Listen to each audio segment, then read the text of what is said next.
Hello, welcome back to Urban X-Files. My name is Keith, and today is a very quick, strange story.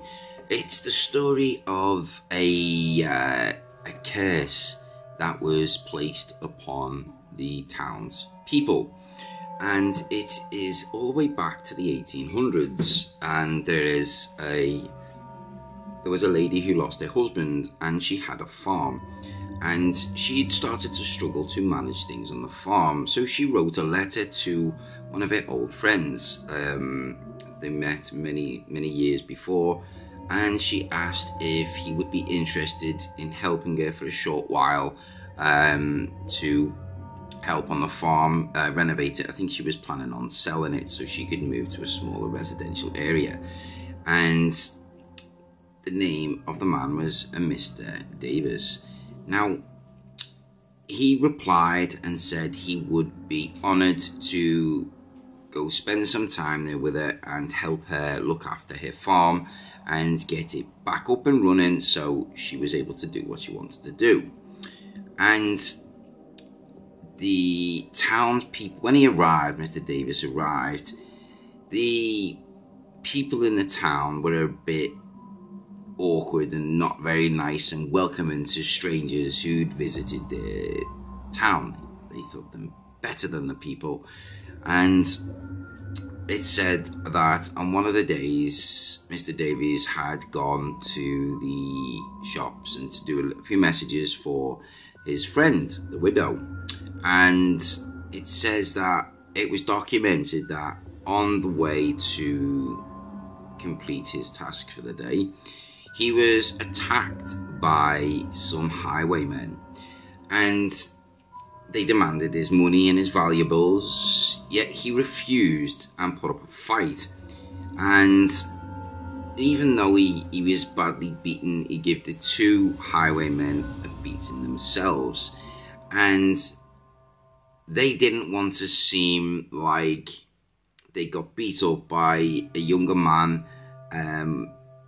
So what they done, they twisted the story. They went and reported that Mr. Davis had tried to rob them, not the other way around. And given that the townspeople didn't like the strangers, they sort of sided with the highwaymen and said that it was Mr. Davis that was the highway robber. And he was arrested, he was taken to the police station, and he was given a date to attend court. So he went to court and he protested his innocence. Now the court was run by people within the town, so the people who didn't like strangers. So the two highwaymen put their story forward, saying that they'd gone about their business when they were approached by Mr. Davis, who tried to relieve them of their money and valuables. And no matter what Mr. Davis had said, he was shot down and dismissed, and that was it. This kangaroo court had then found poor Mr. Davis guilty. He was guilty of being a highway robber, and his punishment was capital punishment for robbery. He was sentenced to death, and from the time he was sentenced to the time of his execution, he protested his innocence, as he did not commit the said crime. Now, on the day of his execution, Mr. Davis was taken up the scaffold, and normally they would place a hood over the head and tie him things to protect some of the dignity, I think, and it's a bit of a gruesome sight when a hanging takes place.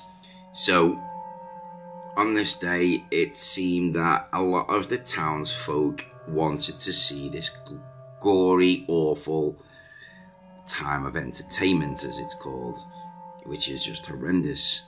So before he reached the top of the scaffold, his view was all the townspeople were stood there waiting to see this poor man executed. So before that his arms had been tied, he raised his hand, and it said that he declared that if he dies, he's going to pray to God that there will be no grass to grow on his grave forever, and this will prove his innocence. So if he's buried and grass refuses to grow upon his grave, then this will be the sure sign that the man had been executed, wrongly taking his life away. So the executioner was getting a bit impatient and agitated by Mr. Davis still professing his innocence and giving him a curse on what I've just said. So the impatient executioner pulled the lever, and poor Mr. Davis dropped, and his body was swinging.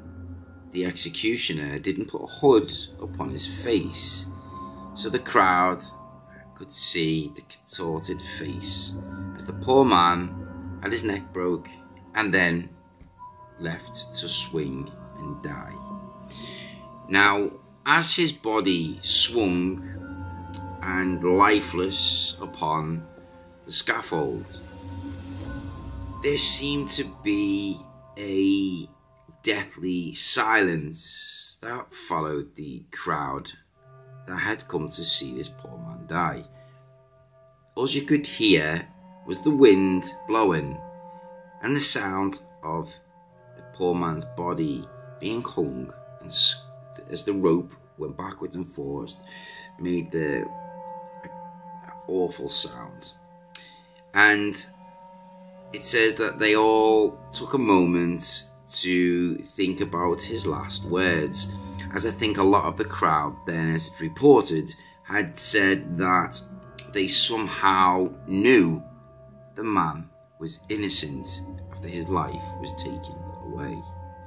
Now, his friend, the widow who'd asked him to come to her farm to help, was naturally absolutely devastated, as she felt it was her fault for bringing him there, and she arranged to have him buried at a parish churchyard.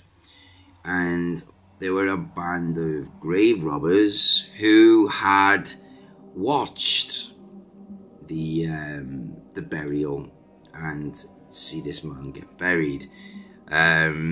It said that they loitered around and at the gates of the churchyard, and they watched the poor woman cry.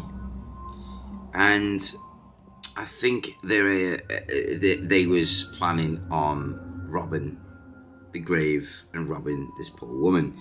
But something happened that made the men decide to leave, whatever it was. I think there was like a gust of wind and a crack of thunder. Yeah, it was a blue sky.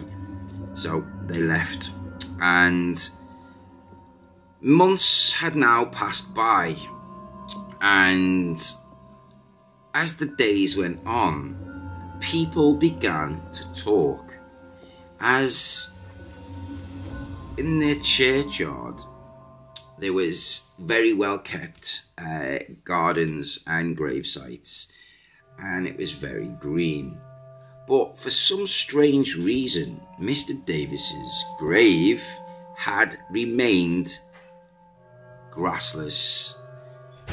He'd said in his last speaking words to the people who witnessed him die that there will be no grass that grows on his grave to prove his innocence. And he was right. No grass grew upon his grave.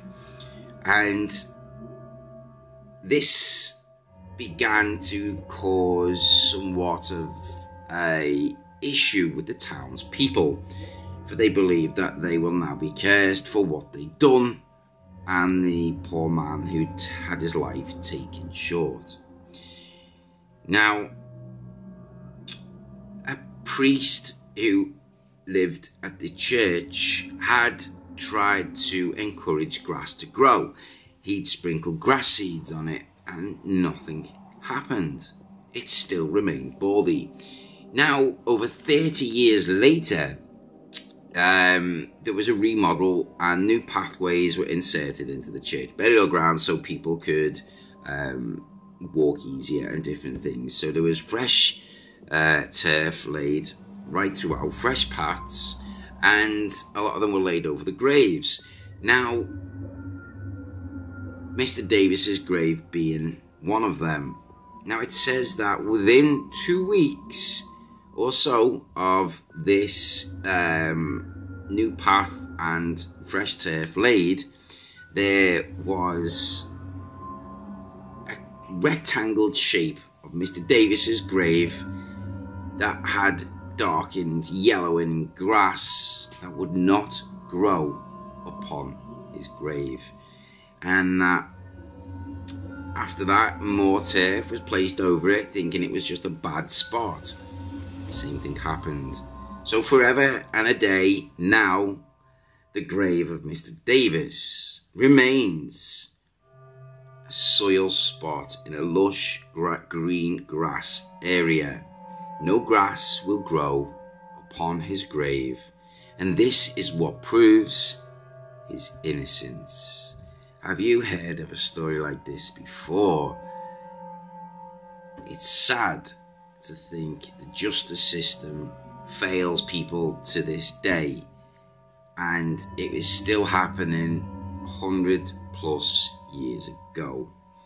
So yes, it's sad, it's awful. Anyway, I hope you enjoyed today's short story. If you did, smash the like, take care, and see you all in the next video. Peace.